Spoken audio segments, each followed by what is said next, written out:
Hello, everybody, and welcome back to another edition of Nation's Pastime in the nation's capital. I'm your host, Andrew Snaith, here with my co-hosts, James Higgins and Robbie Cruz, and we have a fantastic show planned for you tonight this evening. We have an unbelievable amount of news, a very exciting past week of baseball. First and foremost, of course, the Mookie Betts trade becoming official. We have a ton of minor signings as spring training is here. Most teams have reported their pitchers and catchers, and other talk about some of the official changes that have been announced for 2020, and a proposed postseason change as well. But before we get into that, thank you all so much for tuning in tonight. As a reminder, we are live every Wednesday night from 8 to 9 p.m. here on WCUA Radio, and all of our shows are posted in podcast form the day after on our Twitter, so go ahead and follow that. That is at NatPastimeCap.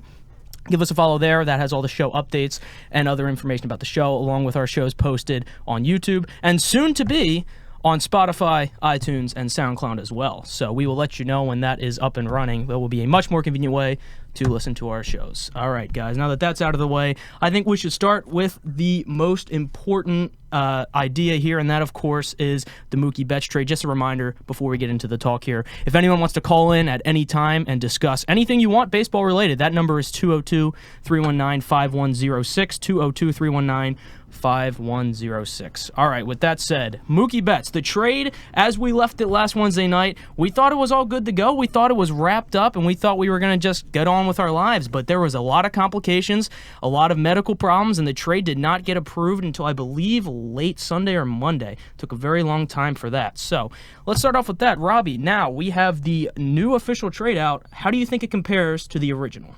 I think that the Red Sox got a much better deal in this. I think that Brewster, honestly, I didn't think he was that great of a prospect to begin with. Yeah. Mm-hmm. I mean, I thought that he was good, but I didn't think he was going to be a game changer. And I mean, to me, the Red Sox still didn't get enough from Mookie Betts. I still think that they got a good amount, but I still am going to say that they did not get enough. But interestingly enough, Gratterall was still included in the trade, but instead of going from the Twins to the Red Sox, ended up going from the Twins to the Dodgers. A lot of people thought that that was in speculation due to him being considered more of a relief pitcher than a starting pitcher prospect. Apparently the Red Sox didn't know that or whatever it is, or were scared of his health problems.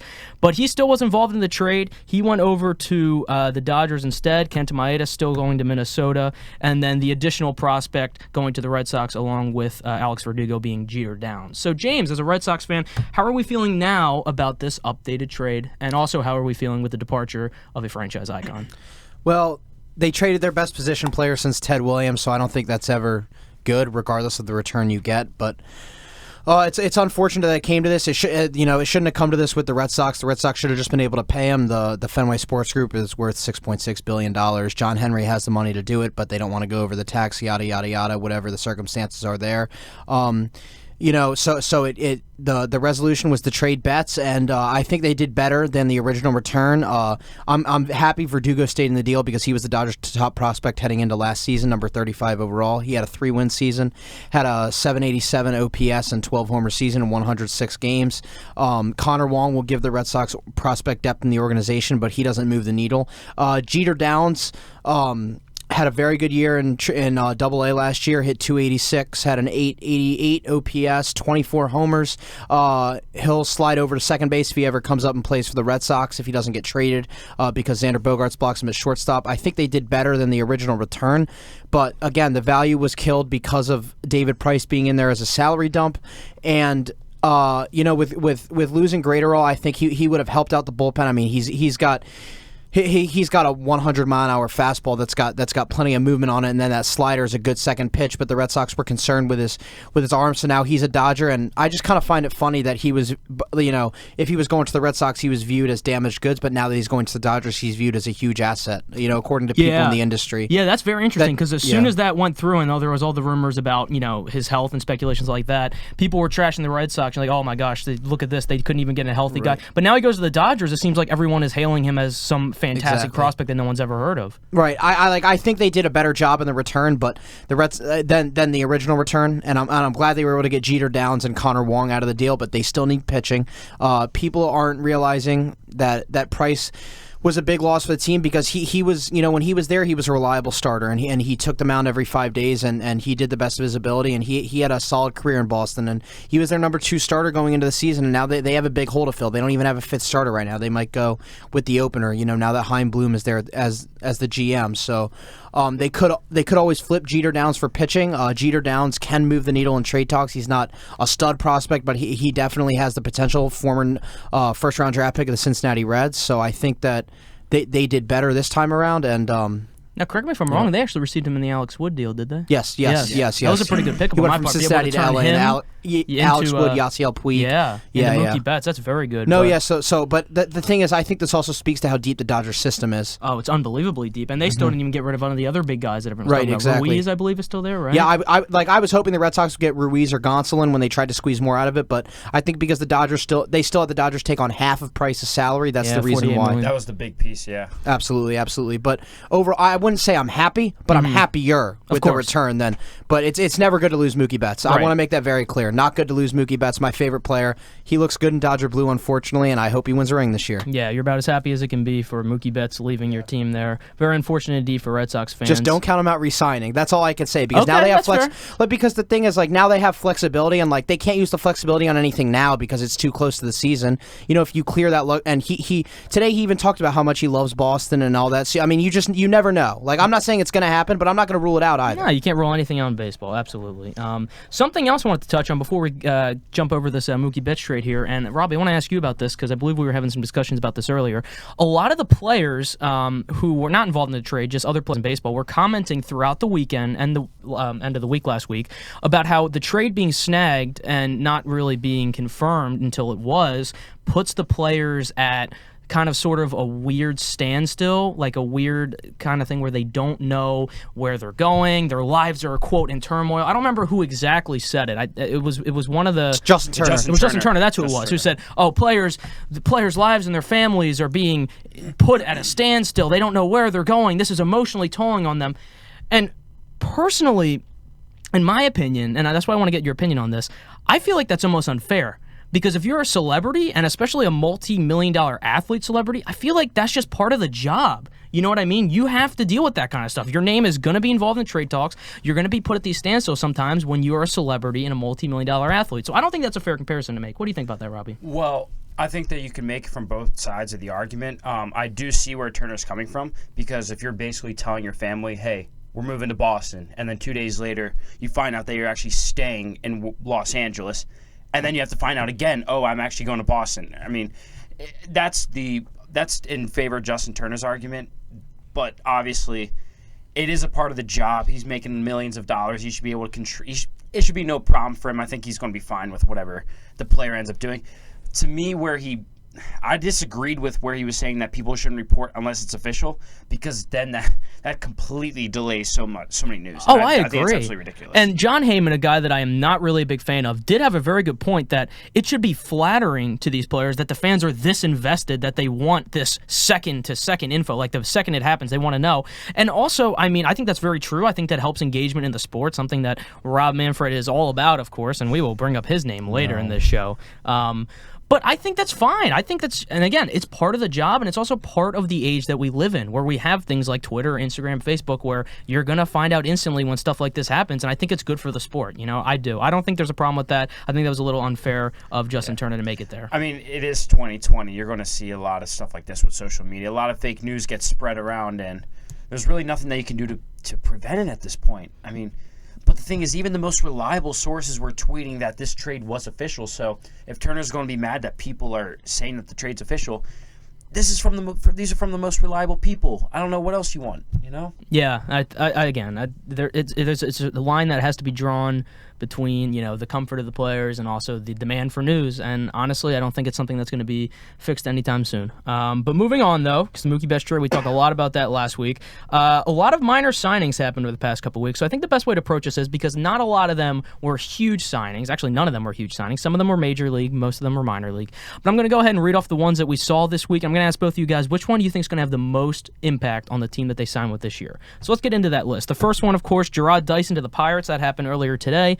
Over a couple days ago, we saw Kevin Pillar signing with the Red Sox. That was also a major league deal. Trevor Cahill to the Giants. Gordon Beckham to the Padres, not Tim Beckham, as originally reported by John Heyman as well, being the fantastic journalist that he is.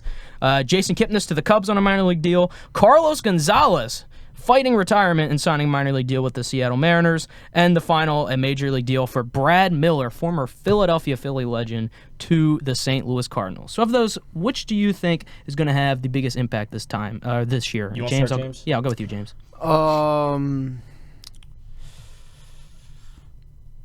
Impact in what sense? Just like the most impact, and I guess the most value for the contract that they're signing here. I know a lot of these guys are on minor league deals, but I mean, half the time you can get guys signed on a minor league deal and come up and make a big impact. Kevin Pillar.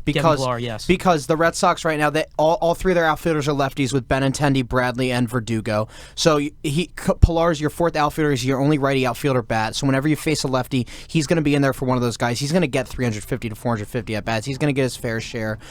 He can play really good defense. He and Bradley out there are going to be a great tandem, just like Bradley and Betts were. And I think he can play pepper with the monster and hopefully revitalize a little bit of the offensive prowess he had with Toronto in his peak. Yeah, I think that's very fair. A lot of people forget Kevin Pillar got an MVP vote last year. He was obviously not the MVP of the National League, but he was a very valuable player for the San Francisco Giants. I think going from Fenway from AT&T to Fenway will help him because without a doubt. Because if he can play pepper with that wall, like he's got.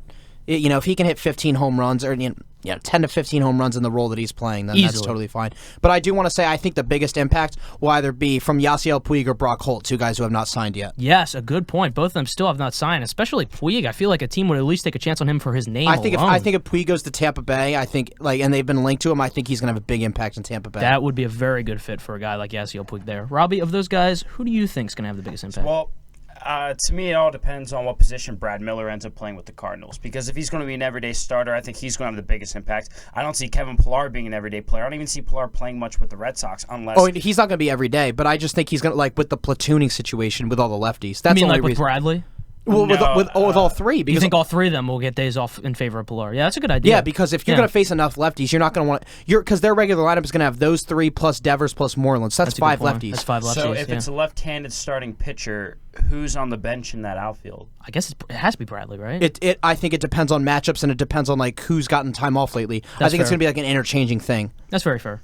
Well, I'm going to say skill set wise, I actually think Brad Miller is going to have the biggest impact. With all due respect to Kevin Pillar, I understand he got an MVP vote. I understand he had over 260. He was playing some pretty good defense. He was almost a 4-win player. He was 3 almost wins? 4-win. Yeah, last year, like 2 or 3 wins. He was up there. No, I'm sorry. He might have been 2.5. You're thinking 2 years ago. I think he was He still was above 2 last year. Yeah, I know he was that. above Yeah, 2. yeah.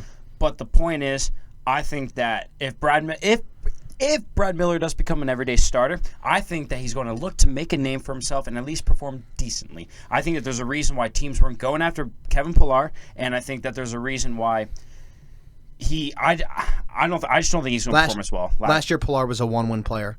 It was one even? Yeah. Okay, so I'm thinking of 2 years ago. Yeah, okay. I think that at the end of the day, I think that Brad Miller is going to play to make a name for himself this year. I don't expect him to hit 300. I'm going to say he's going to hit 265, maybe 270. It's pretty generous. And I think that if he's an everyday starter, I think he's going to have a pretty good impact on the Cardinals. And Kevin Pillar, to me, the fact that he's going to be platooning, I don't think he's going to be able to make enough of an impact compared to what Miller is going to do. I could not agree more. Brad Miller, an unbelievable asset, even if he's not starting off the bench. The man can play every position in the infield besides catcher. He's got pop. He's a left-handed bat. He's got a solid arm. I mean, we saw it out in left field with the Phillies last year. Everyone loved Brad Miller, and if you follow Phillies Twitter or any part of the Phillies offseason this year, you can see fans have been begging for them to re-sign Brad Miller. He was loved in the clubhouse. He was fantastic. He ended September with something like 5 home runs in his last 7 games. He went on the streak where he had 2 straight 2-homer games. It was ridiculous. Brad Miller's got some pop. I think a lot of people also forget Brad Miller has a 30-home run season to his name back in Tampa Bay. I mean, Brad Miller's a very good player. I mean, obviously he has. To me, he's just one of those guys that's been constantly disrespected. I know the Indians put him in the minors and the Yankees didn't, and the Phillies have him in the minors for quite some time. But when he's been in the major leagues, we've seen him hit 30 home runs. We've seen him play good defense. We've seen him hit for average. This guy can do it all. And to me, I think he's going to have a good season. I really do. I would like to say 2 quick things. One, I'm not expecting a lot out of Pillar. Okay. I just think out of those guys, he's going to be he's going to have the most impact. But I'm not expecting him to light it up. I just think these are minor signings, and I think he's going to be the most valuable out of the minor signings. And second, I think Gerard Dyson is going to make an impact in the stretch run for whoever trades from the Pirates, because he's only going to have like $500,000 on his contract by the time July 31st rolls around, and I think he's a guy who you want to have on your bench in the postseason. Oh, for sure, because you could call him off the bench and run immediately. Because he's replacing Starling Marte right now, so he's going to start in center field and get all his at-bats and all. But he's obviously not a power guy. He's a speed guy in defense. He'll come in the 7th inning, make an impact on the bases, and then stay in there for defense. So I think someone who's looking to take a flyer on him for the postseason, maybe Minnesota, maybe Chicago White Sox, Cincinnati Reds, a team that hasn't been there, doesn't have much experience yet, is going to take a flyer on him and have him on their bench. Oh, yeah, we've seen teams do this all the time. You got the Marlins when, I think 2 years in a row, they signed a reliever, the first time being Rodney, second time being Romo, and flipping him at the deadline. It's something rebuilding teams can do, and they've done it very well. It happened with the Phillies with a guy like Howie Kendrick. It's happened with multiple people. And especially with the 26th man, it's even like you even have more room to carry a speed guy on your roster. Yes, absolutely. And that is something that we will get into as well here. Before that, though, just a reminder, if anyone wants to call in and chat about anything we're talking about or anything baseball related, that number is 202-319-5106, 202-319-5106. Before we move on to those official rule changes, final question I have for you guys. Is Carlos Gonzalez going to save his career with his signing here in Seattle? Because we saw him sign after the Rockies get rid of him with the Cubs, and he looked absolutely miserable and abysmal with them. Is there life for him in Seattle, or is this just starting the end of the road for a long-time great that we've seen over the past 10 years? No, this is the end of Carlos Gonzalez. We've already seen his prime. He's not coming back. He's not going to perform very well for the Mariners. Mariner fans don't expect anything out of him whatsoever. I think if Carlos Gonzalez is even able to make the MLB roster, I think he's going to be a platoon bat, and he's going to hit low 200s, if he can even get 200. I don't think that there's anything left to offer with Carlos Gonzalez. Fair enough. James, you think he's done?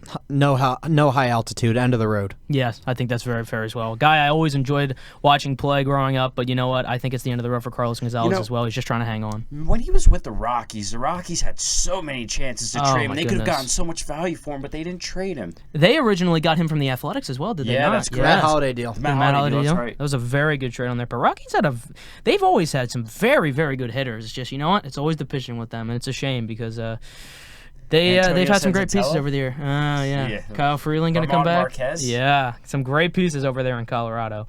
With that said, though, that'll about wrap up the minor signings. Nothing else really major happening. The only other one I can think of, Tommy Hunter went back to the Phillies as well, trying to go ahead and strengthen up that bullpen there. That's going to be a little bit questionable. But let's go on to those official rule changes, as MLB put out an official news release today, officially stating the changes for the 2020 baseball season. And we've talked about some of these on the show before, but now that this is all completely official, I think it's good to just go over it one more time so that everyone listening knows what to expect for this season. The first and biggest and most controversial one, without question, the 3-batter minimum is now a thing in Major League Baseball, to the dismay of many, many fans throughout the sport. And in case you don't know what that means, a reliever coming into a game has to face at least 3 batters before he can be taken out, with the exception of the inning ending or that pitcher getting hurt, obviously. So, 3-batter minimum. We've talked about it a lot on here. Now that it's official, how do you think we are going to see managers and teams adapt to having to play by this rule in 2020? Anyone want to take a stab at that? I think we're going to see... Well, I'm not a proponent of this rule, but I dislike it less than originally stated. Because why is that? I was listening to what John Smoltz was saying today on MLB Tonight before the show, and he actually made an interesting point about now.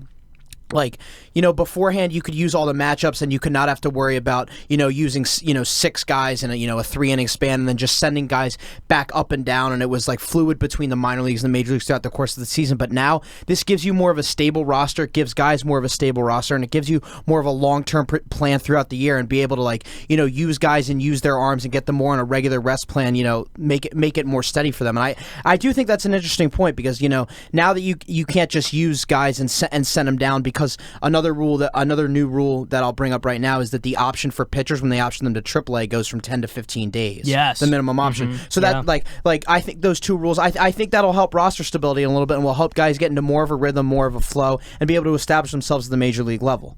But overall, I'm not a fan of it because of matchups, but B, I do think there are certain situations where, not all situations, but certain situations where it's fine to use. But I like it more than I originally did, and I hope you guys see the point that I'm trying to make with the roster, the fluidity for the guys that are up there. I definitely see the point. I guess just for me, it's all these changes that he's trying to make here to either improve the pace of play or just change the game so much. I don't understand why so much has to be changed, especially an aspect where I think over the years has become a bit of a weapon, and some managers using this to their advantage of always having the option to go lefty, righty if they want to. If you want to burn up your bullpen just to do matchups, you should have the right to do that. It doesn't matter if it's a good or bad or whatever. You should have the right to be able to do that if you want to, in my opinion. Robbie, what are your thoughts on this? It's just that if you want to speed up the pace of the game, there are other ways to do it. I mean, is this real? I understand the argument that you're making, James, but it makes no sense to me whatsoever. No, I don't like the rule. I don't like the rule, but I'm just saying I think I dislike it less after hearing that point. But overall, I'm not a fan of it because I like the matchups. It's part of strategy. Yeah. I mean, and it's not even just a strategy. It's just, to me, it just doesn't make sense. I don't think that there's any need for something like this. Getting everybody has faced at least 3 batters, that changes things up tremendously. Like you've always said on the show, Andrew, what happens to the lefty specialist? It's gone. What happens to them? Are they gone, or are they just going to have to come in and be used more frequently? Well, obviously they're going to have to come in and use more frequently, but it's just a matter of how's that going to come into play now. It just doesn't make any sense to me. I can't figure this one out from Rob Manfred's head, and I don't understand half the things that he does. This guy's nuts. Yeah, we'll get into it later, some of his other fantastic ideas for what to do with the postseason. But let's finish up on these official rules. James mentioned earlier in the show how the rosters will be expanding to 26.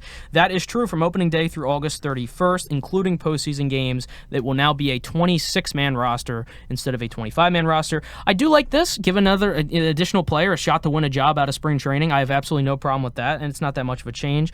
September rosters, however, they're not doing the 40-man whole roster thing anymore, where the entire 40-man roster comes up and takes up the clubhouse. No, that will be replaced with a 28-man expanded roster in September. And it's something to note also on the 26-man roster, a maximum of 13 pitchers, and then in September, a maximum of 14 pitchers. I don't really have a problem with that. I mean, it makes sense why they're doing it, and I think it gives more guys an opportunity. I don't think anyone really has an opposition to that there. Am I right? Yeah, I would say so. I like the idea of going from 25 to 26. I think that a team like my favorite team, the New York Yankees, could have used that last year. I think that would have helped a guy like Terrence Score come up. Obviously, the Yankees could have used him in a few moments, or it gives younger guys chances. But going from 40 to 28, not a big change, but I do think that is a little bit disappointing, solely on the fact that you have teams that were impacted by having a ton of guys on their roster, and there's some pretty big games late in the season where you really could use those high numbers, and that's where it changes things a little bit. See, I like that point because there has been many a time where the rosters expand to 40 players, and you've seen just managers go crazy with the bullpen usage. And honestly, I think that also has to do with why they decided to make this rule, because you'd have people call up, and especially when they didn't have a limit on pitchers, you just have people call up 13 additional pitchers and have them all sit out in the bullpen and then just go crazy and have since you have all those guys out there, just guys bad in the second or third inning, take them out. We have 3 starters who are sitting in the bullpen. That's why I'm fine with the change. Yeah, because that stuff's not going to happen anymore. I know a lot of people were not fans of that, so it makes sense why they did that one. Again, not too much sadness going on with that one. Something that is interesting in an effort to limit position players pitching, now any player, this means of course position players, have to appear as a pitcher, or can appear as a pitcher, only following either the 9th inning of an extra inning game or any game where his team is winning or losing by a difference of 6 runs. So essentially what they're doing there is you can't just put a position player in to pitch whenever you want. It has to be either an extra inning game or a game that is a difference of 6 or more runs. Now, I don't really like the rule, but I also feel like any situation where a position player was going to pitch would have been this criteria anyway, if that makes sense. I just think that this is just such a random rule change. I mean, unnecessary, right? I mean, I understand why he's doing it, because you don't want position players pitch. But when did position players even come in when the game was close? That's what I'm saying. The only reason I'm not outraged at this rule is because these are the times a position player would come in anyway. Exactly. I mean, it's not going to change anything. And for Rob Manfred, a guy who wants to change everything, you really think that this is going to make a change? Oh, this isn't doing anything for baseball. It changes nothing. No. Rob Manfred, come on. He's a genius now. He knows what he's doing. There's all a plan. Manfred, that guy does not know what he's doing. No, he does not. That is the rule there on position players pitching. You have a comment on that? This changes nothing. Yeah, nothing is changing. No, I agree. It doesn't really move the needle. I just think he's trying to emphasize the point where he I guess it's just like speed things up and not. Of course, that's what it's all about, right? It's all about speeding things up. We got to do that. But that's why I don't really care about this rule because it doesn't change anything. Of course not. And we have a caller here, so we're gonna go ahead and take that right away. Caller, you're on there. Who are we talking to? Matt, I told you guys a couple months ago. How you guys doing? Hey, Matt. How are you? What's up? Good. So I was hearing you guys talk about the mandatory 3-batter rule. Yes. I actually like it. So first off, I'm a Yankee fan, so let me base it off of this. So we have like the best bullpen in baseball, right? We got Chapman, Britton, Ottavino, Canely. So like that, like it gives us more options. Like we can use our bench more instead of doing 12 pitchers, getting more bats in the lineup. Like I just don't see why a team like the Yankees would be hating on that. Like if you have a good bullpen, I like this rule. You understand what I mean? Like if you don't have a good like I don't know, I just like it because it makes teams have to have a better bullpen. If you don't have a good bullpen, then you know what I mean? You're in deep trouble. Like it just hurts the teams with better bullpen. But as a Yankee fan, I can understand why a Yankee fan would support this. Obviously, they have the best bullpen in the game. It's not even close. But this is from a baseball fan perspective. As a baseball fan, I don't like to see teams get ridiculed out by this just because a commissioner wants to speed up the game. It's unnecessary, and it's something that wasn't a problem in the first place. Rob Manfred's been fixing problems that have not been a problem. He's been trying to do too much to the game. Oh, he's the worst. He's the worst commissioner of all of sports right now. I'm not saying that, but like let's Roger look at Goodell? it. I'm like a real baseball fan, but I want entertainment too. So let's say in the 9th inning, and I'm just going off the Yankee example again. Let's say I got Judge, Glaber, and Stanton. Now I don't have to deal with the lefty every time. Like, I'm not saying it. I can understand why he did it, because now you have to put in your best reliever for my best players. I don't need the lefty for one batter, righty for one batter. Like, I understand what he's doing. Like I said, I think Manfred is like the worst commissioner in baseball. That playoff rule is like the funniest thing I've ever seen in my life. But like I understand the hate. Like I don't understand the hate with this one. Like I know it's been in the rule book for how many years? 100 years right now. But this one, I mean, it's not just doing it for the bullpen. It's trying to get the better hit players a chance to drive in the run in the 9th inning. Do you understand what I'm saying? I'm not just talking about that. I'm talking about it for everything. Right, but don't you think it also eliminates a certain aspect of strategy, taking away the manager's ability to take out a pitcher whenever he wants? Like, for example, what if a guy comes in the game to face a batter, it's obvious from the first 2 pitches that he doesn't have it, maybe gives up a double off the wall. Guess what? He's stuck in there, even if he doesn't have it now. You don't have the option to take him out. Don't you think that ruins strategy a little bit? Yeah, but I also think it broadens the strategy too. Like I can't put in, like let's say, so again, I'm going to do the Yankee strategy. So let's say Ottavino struggled like he did in the playoffs. He clearly didn't have it. And I love Boone. I love Stanton. But he got so annoying after a while. And listen, I'm a diehard baseball fan, but let the man pitch. He came in, and if you remember the Minnesota Twins series, Ottavino pitched 4 batters. He walked them 3 times, and he got taken out. Now it makes your better relievers have to pitch in a playoff game. I'm not talking about all the time. It's forcing these teams to use their better relievers and have to use it all the time. Like a high-scoring game, it's going to get old after a while. Like I'm talking about a close game in the playoffs. You're going to have to use your best relievers. And I'm not saying it. I like the bullpen, but I'm tired of having like 20 bullpen players. Let teams. This is going to make teams have to get 3 to 4 really good bullpen pieces and going to have to use them. You understand what I'm saying? I'm not saying that you can get 8 good ones. You have to have 3 good studs in that bullpen, and now you're going to have to do it. Because if not, then, like you said, then you're in deep trouble. Like, I almost think this makes it more strategy. Like, who am I going to use in what situation? Now I can't just, if I'm stuck, I'm going to put somebody else in. Do you understand what I'm saying? Yeah, that makes sense. There's both sides to the strategy part. There's the, I can't remove a pitcher who's struggling, but there's also, like, now I got to ride with him, so my decision on who I put in really, really does matter. There's definitely an added strategy aspect to this that wasn't there before. I definitely agree with that point. But the thing is, teams are using their best bullpen pitchers in the playoffs anyways. This doesn't change that. Right, no, but what he's saying is that now you have to be very specific about when you do it. You can't just take your best guy out if like he's struggling here because now he has faced 3 batters. So you have to be more careful about when you bring him in. I think that's the point he's trying to make, right, Matt? Exactly. Yeah, exactly. Because I'm saying I'm trying to keep bringing up the series with Ottavino and the Minnesota Twins because the first 3 games, I think he faced 3 batters and he walked them all. Like, this is going to force them to use their better relievers, and it's going to you're either going to have to use a worse reliever in that situation to get the 3 outs, or you're going to have to use your big boys, and your big boys are going to have to stay in. You know, that's what I'm trying to say. James is right, exactly what I was saying. That's pretty much what I'm saying. But all right, very fair. Well, yeah, thank you very much for calling in and offering your opinion there. Have a great rest of your night, Matt. Thank you. Thanks, Matt. Have a good one. Thank you. Yeah, it's interesting to see the different perspectives around baseball. A lot of people have not liked the rule, but then you have guys like him who see a benefit in this 3-batter rule. So I think it's going to be interesting to see here in 2020 how this rule plays out. And I think, honestly, it's something that we need to see play out before we really know its full effect and what it's going to do to the sport. That's obviously true. Changes have to happen in order to make the game better, I understand. It's just, to me, with Manfred, baseball was fine the way it was, in my opinion. I get it, the ratings may have been dipping a little bit, but some of these things are not the solution. That's just my opinion. Yeah, I think it's fair. Change has to be made, but we don't know where exactly it has to be made. And it does seem, however, that the wrong ones are being made. Too early to tell for some of them, but we shall see as the season goes on. The last 2 big changes here for the official press release were the injury list reinstatement and option period for pitchers going back to 15 days than 10. Very interesting there. And also, of course, in an effort to speed up the game, reduction in challenge time. Managers now have 20 seconds to challenge a play instead of 30. And we all know that 10 seconds is going to be crucial in the pace of play for baseball. I mean, that is such a great change. Hats off to Rob Manfred there. Am I right? Really great.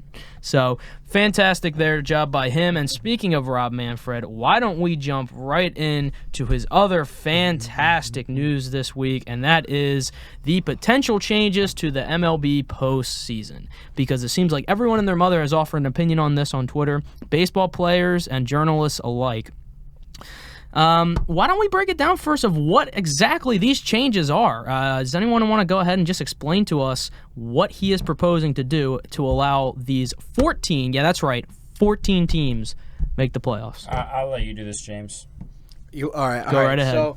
So instead of having 5 teams make the playoffs, you'd have 7 teams make the playoffs. In each league. Correct. Yeah. Sorry, 7 in each league, so that would be a total of 14 out of 30, which is almost half. And the first thing that stuck out to me was I love how baseball it's 10 out of 30, it's a third, but it's really only 8 out of 30 because so you really because the 1-game playoffs, so you really have to earn the playoffs. It's not it's not like NBA where half the teams make it, or NHL, or the in the NFL and the MLB you really have to earn the right to make the playoffs. You have to be a good team.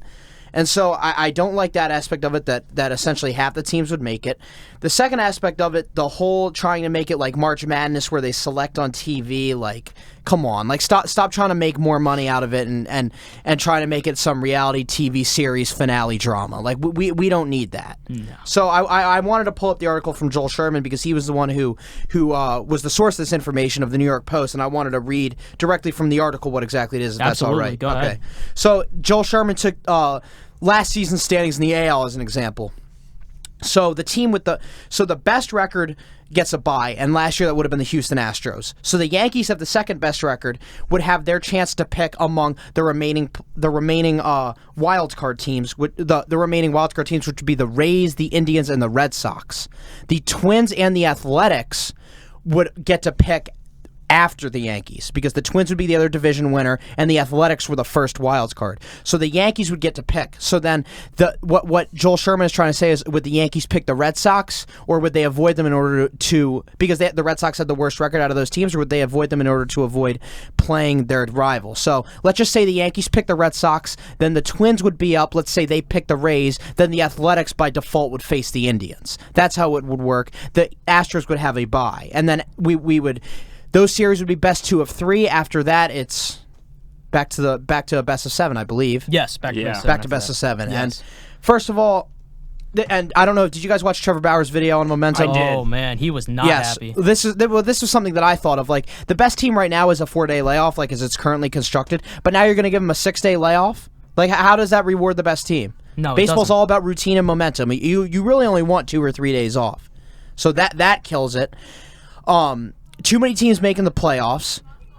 Yes, 14. You think about so many. you think about the Red Sox last year. They were not a playoff team. No. They were not a playoff team, and you'd have them making the playoffs. It's too many series. It's too much baseball. I don't want to say there's never too much baseball, but it's too much baseball. Right now, the system is perfect. It starts out with a 1-game wild card playoff, then we go into the division series, league championship series, the World Series. The way the system is right now, it's awesome. It's perfect, and it's must-see TV. This would just be drawing it out to try to make more money. It would really water down the product and make it unwatchable.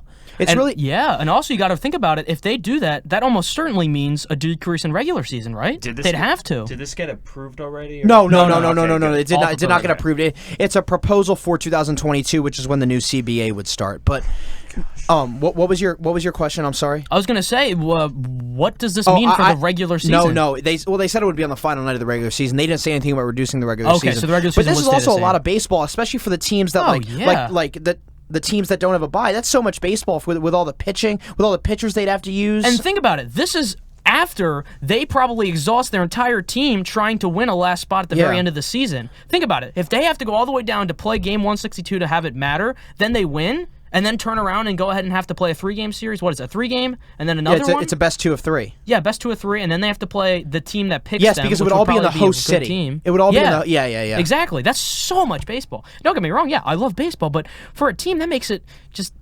It's just so much. It's way too hard for them. It's too much. And also, I love the point you made about watering down the product, because this is... It's just not something that was my first thought. Needs. You water down the product because you don't get the best team. Yes, you get the best teams with the Astros and the Yankees and all that last year, but you wouldn't get necessarily the best teams. With our system right now, we get the best teams because sometimes you have 2 wild card teams like last year, the A's and the Rays, who all, they won over 96 games, and so they play a 1-game playoff. Then you get the 4 best teams going at it. Now you'd water down the product. Yeah. You get a couple teams that aren't worth it, and they'd probably get swept. Yeah, no, they would. And then you have...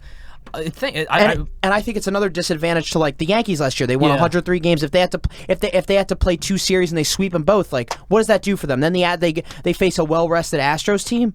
I get that the rest hurts, but it doesn't help anyone. And also what you said about must-see baseball, it eliminates the whole must-see baseball kind of thing. According to them, it doesn't, because according to them, they're making this was their biggest point. I don't know if either of you guys caught this. What they're trying to say is they're trying to make more must-see TV and more like do or die game scenarios, with the game 3s in these series. You know what I'm talking about? They want to create more elimination games. That's what they're trying to create. But no, it doesn't create that. But it doesn't create it though. I mean, I understand the point that they're making, but at the same time, it's wrong. No, Robbie, what are your thoughts on this overall? So this is basically an advantage for the best team, and honestly, the second best team is probably at the biggest disadvantage, right? It sounds about right. Let me ask you before you go into that. Your exact opinion on this March Madness style TV show thing where they pick. No, but what do you think about the rest? Before you talk about the go ahead, because wouldn't that hurt? Don't you think that would hurt the best team? I would agree, although. As we did just see in the World Series, though, rest can actually help you. I mean, the Nationals were clearly much more well rested than the Astros were.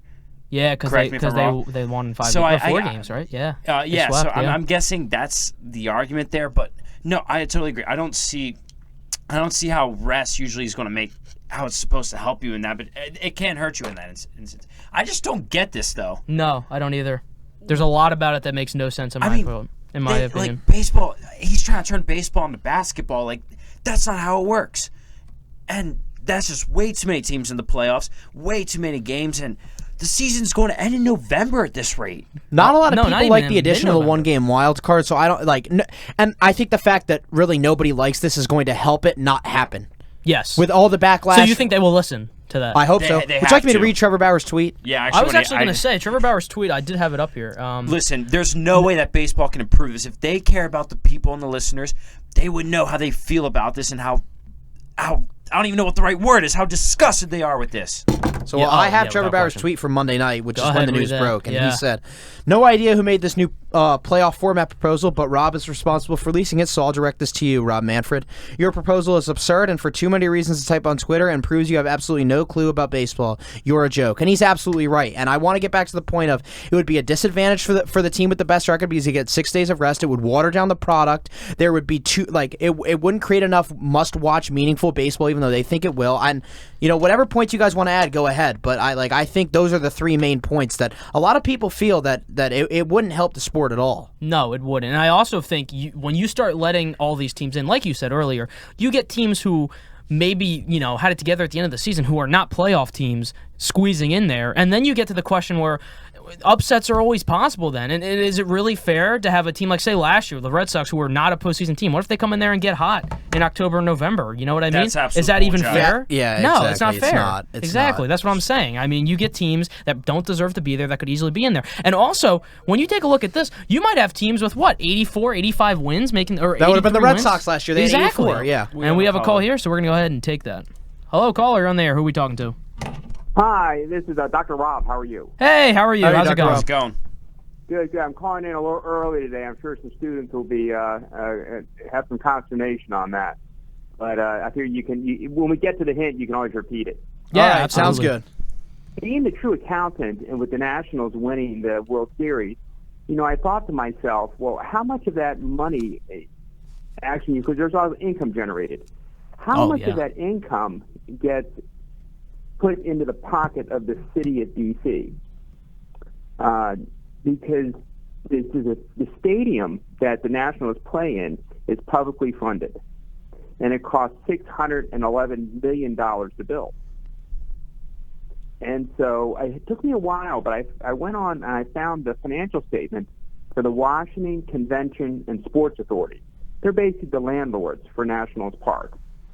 And it turns out that in 2019, they only took in about $31 million. Wow. And that can't be right. So my Out of the question $611 million? Is that what he's saying? well, they spent $611 million to build the stadium. Right.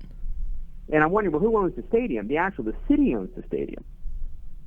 And it's run by the Washington Convention and Sports Authority, based on what I could tell. So, and they collect rents and things like that. Right.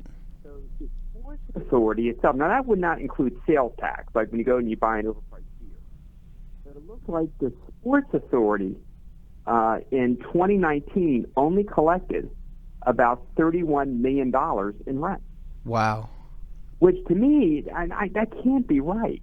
And I didn't know whether you guys knew how the stadiums were funded or if that's Well, some are issue to the publicly fans. funded, but then I actually are they all publicly funded? All the stadiums? I think so. I think all so. of them are. Right, Yeah. but then some of the funds go to, like, if the stadium has a name, they would go to the company with the Right. naming rights. The Nationals don't have that; it's just called Nationals Park. But The company who has the name in the stadium, they Right. give the team They would a lot get- of money. they would get- they yeah. receive money and then they give Right. Now, Jack Kent Cooke built FedEx Field with his own money.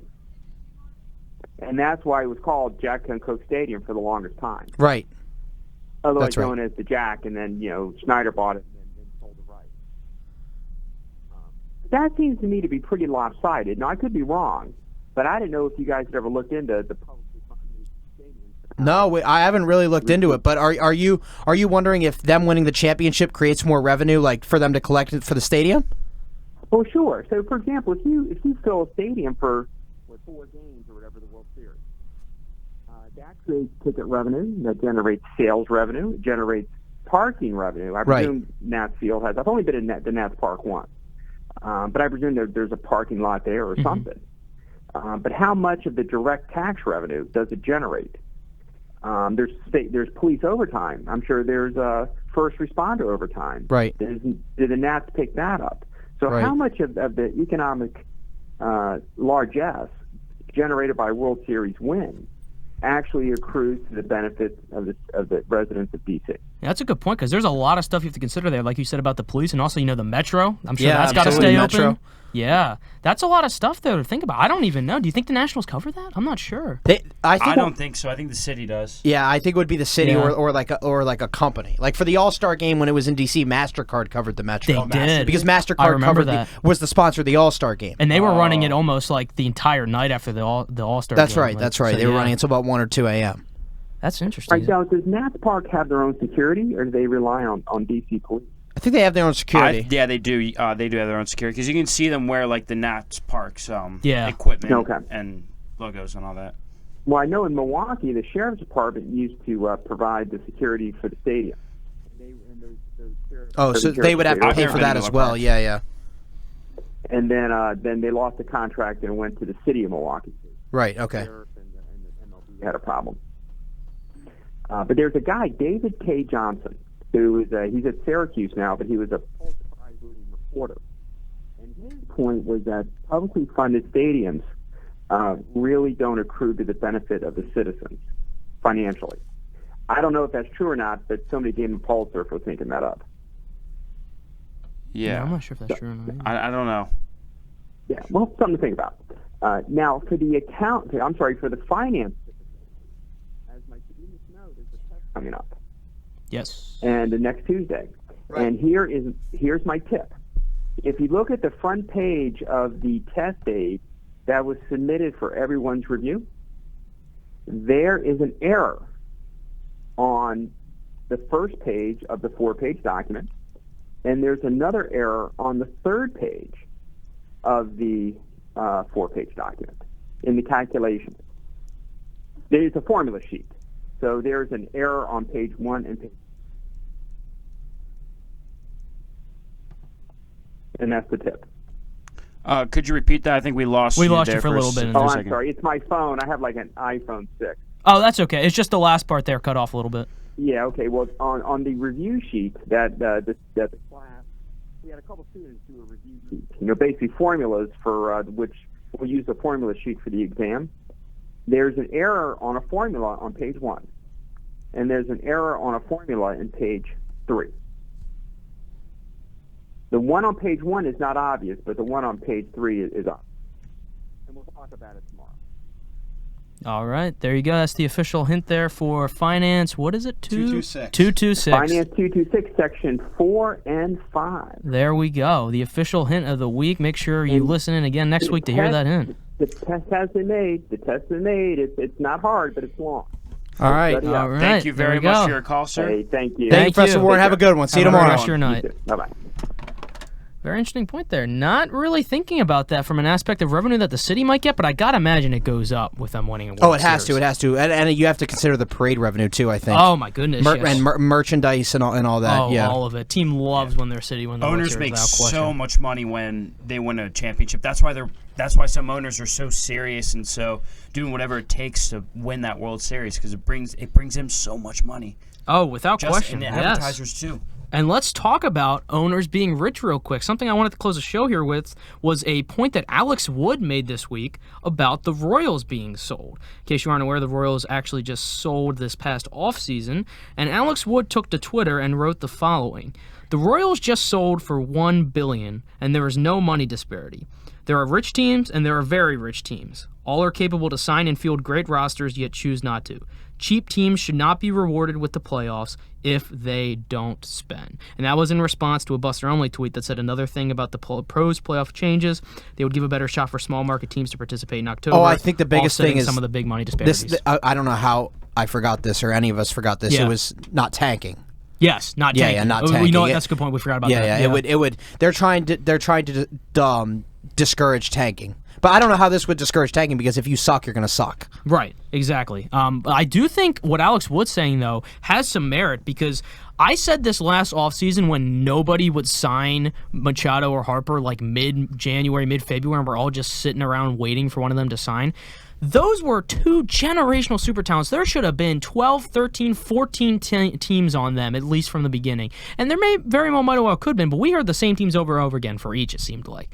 And honestly, Wood has a very good point. These owners, there's not a single owner of a baseball team who is not filthy rich. Are there some that are richer than others? Absolutely. There's the Yankees, there's the Red Sox, there's Astros, there's the Phillies, there's Dodgers. the big high-market Dodgers, there's the big market teams that are obviously richer than teams that like did the change Rays, this offseason. Royals.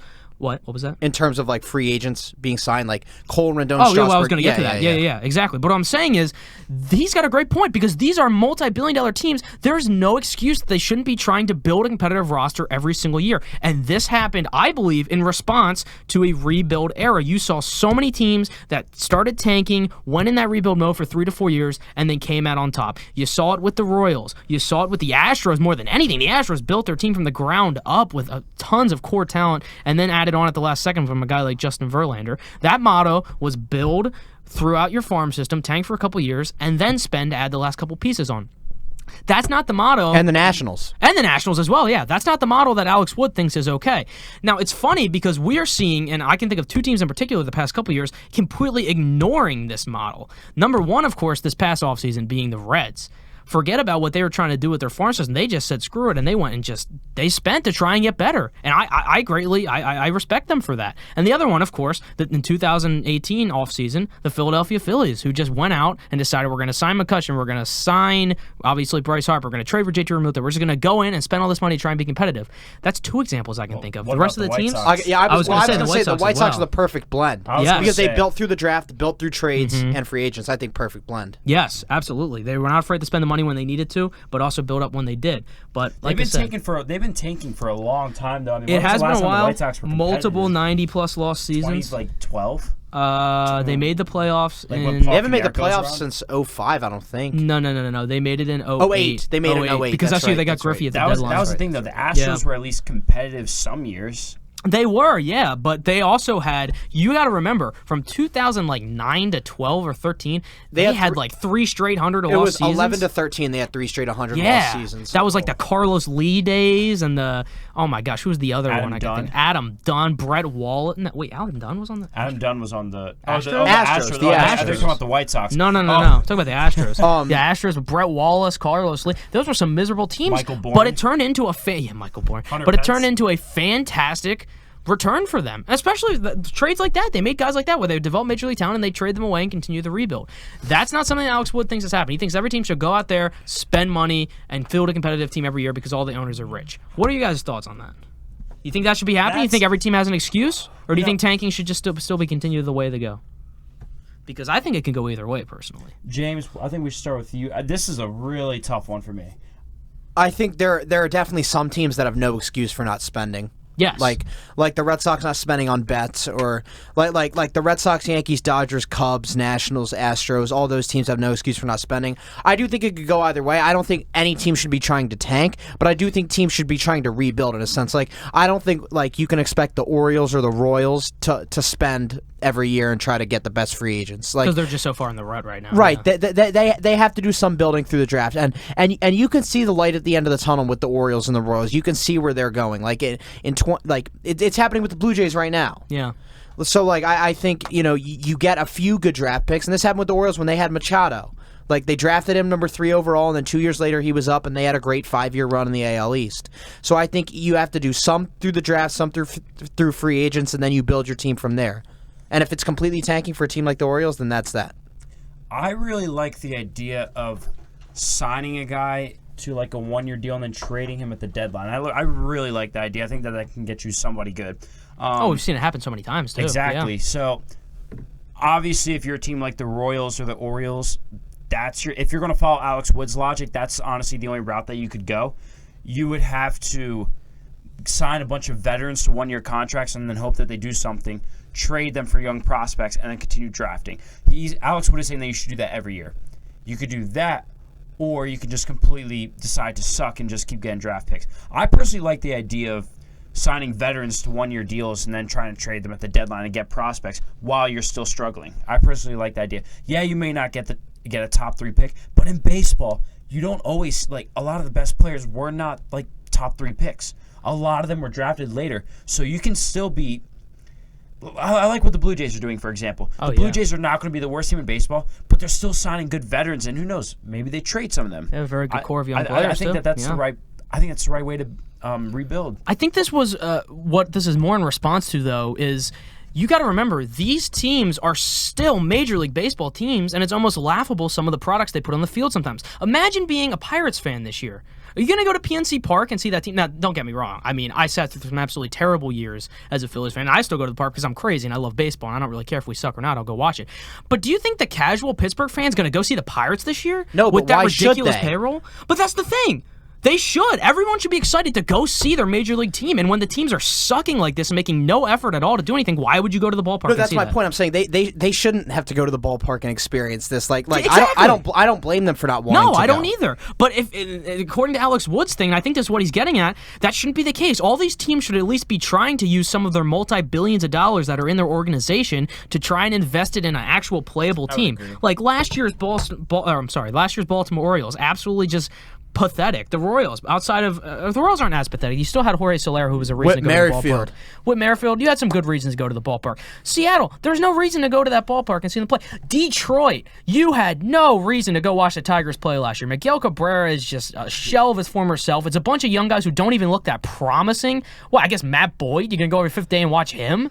There's no reason to. That's the point I think he's trying to make here, is you can have these multi-billion-dollar teams still fielding at least a watchable team for their diehard fans who want to go see a baseball game. Because as of now, if you're a Pirates fan, Detroit Tigers fan, there's no reason to. As James did say, though, I think that problem is starting to become a little bit resolved. We did see the Detroit Tigers sign some veterans. We saw the Marlins do it. So clearly teams are starting to at least try. Even the Orioles signed Jose Iglesias, so at least they're trying. It's a step in the right direction. I don't know did the Royals really sign anybody? They re-signed Alex Gordon. I don't think they brought anyone else in. Yeah. I do think, like you said, though, it was definitely less of a problem this offseason. Oh, that's right, Michael Franco. Yes, the starting third baseman. You never know. Michael Franco could perform well. You never know. He was good when he first came up. I know you don't like him, Andrew, but hey, I got nothing against Mikey. I respect his time in Philadelphia. I'm just going to say, as a spoiler alert to any Royals fans listening, you're going to be disappointed. That's not what his social media is showing right now. Oh, yeah. His social media, he thinks he's the greatest guy ever. He's out there. He's working out every day. He's pumped to be a Royal. So go ahead and enjoy your 90-loss season, Michael. That'll be fun. You know what?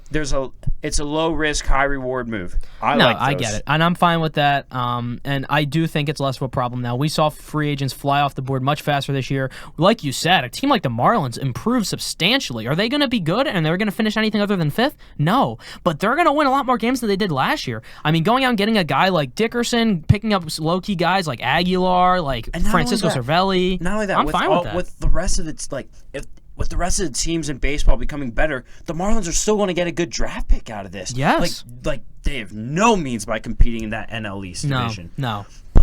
But they tried. They still tried to improve their team. They're trying to improve their team. That's going to bring fans in, and they're going to get a decent draft pick. The building blocks are there for when J.J. Bleday is ready to mash and make 7 All-Star teams in his career and hit cleanup. Think he's got that in him? Yeah, I think so. Did you watch him at Vanderbilt? He is a fantastic He can hit in the major leagues right now. He really can. And let's not forget who else they have in that farm system. Good, but you watch him. What level is he at right now? Is he in single A still? I think he's still in single A. Yeah, he's got a while still. He's still because he was just drafted this past June. But he'll be up soon and he'll make an impact. Yep, and then once he's really good, the Marlins will go ahead and flip him to some other team as they do with all their other players, right? It seems like. But hopefully not. They do have a lot of good pieces right there. I'm not going to lie. Of course, let's not forget Sixto Sanchez is also a Marlin from the JT Realmuto deal. Yeah. Very good pieces. I do think Sanchez and J.J. Bleday are the next core in Miami, and they're going to have a really good core there for a while. Yeah. And this is completely beside the point, but I always loved thinking, imagine if Jose Fernandez did not have happened and what it did, and if that would have changed that derailed their franchise because they were close to making the playoffs in 16. They would have. I know they held on to everyone at 17, but they probably would have made the playoffs. They would have added more starting pitching. They would have. If he was there to anchor that rotation at the top, they could have built around him. Had honestly what I believe was the best outfield in baseball that year. Yeah, Yelich, Ozuna, and maybe Stanton. The Pirates were second. I don't know. That was definitely the best. I think it was the Marlins, and also that was before Yelich completely blew up. But he still had a very good season that year. Hit like 282. Yeah, it's a shame. You can't help but wonder if his death really did derail the path of the Marlins. Oh no, it did. Yelich has openly said it multiple times, and Stanton has too. Oh, has he? I actually did not know that. Yeah, Yelich has said it multiple times on Pardon My Take, and Stanton said it in another interview though now that they're gone, they can openly say stuff about how much it derailed, and it's unfortunate. It really is. It absolutely is.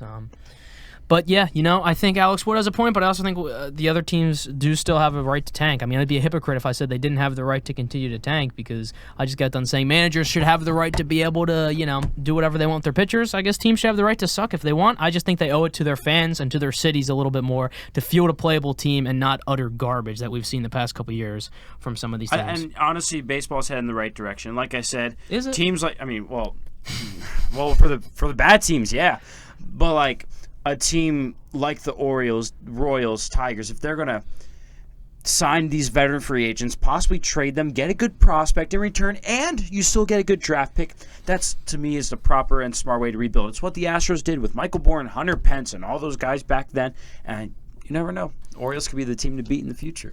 I think that'll about wrap up our show tonight. Before we go ahead and close it, though, I do have to say, and I'll take the L on this one, me and James were wrong. We did not see any Chris Bryant rumors this week. Yeah. We said we thought we'd be hearing them heating up talks by this Wednesday. Nothing yet. We got a report from Morosi that said that Chris Bryant rumors will continue to happen throughout the spring training, and the Cubs will listen to offers the entirety of spring training.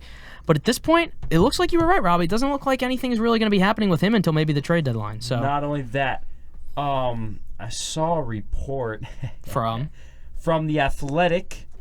It was The from Athletic, Megan Philadelphia. Montemurro. I know her. She's a Philadelphia Montemurro writer. Said that the Phillies are not likely to inquire on Chris Bryant anymore. At the time being.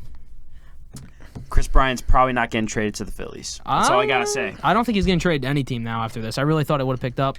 But we'll see. Still a lot possible here in spring training. And you know what? Before we end off here, just a reminder.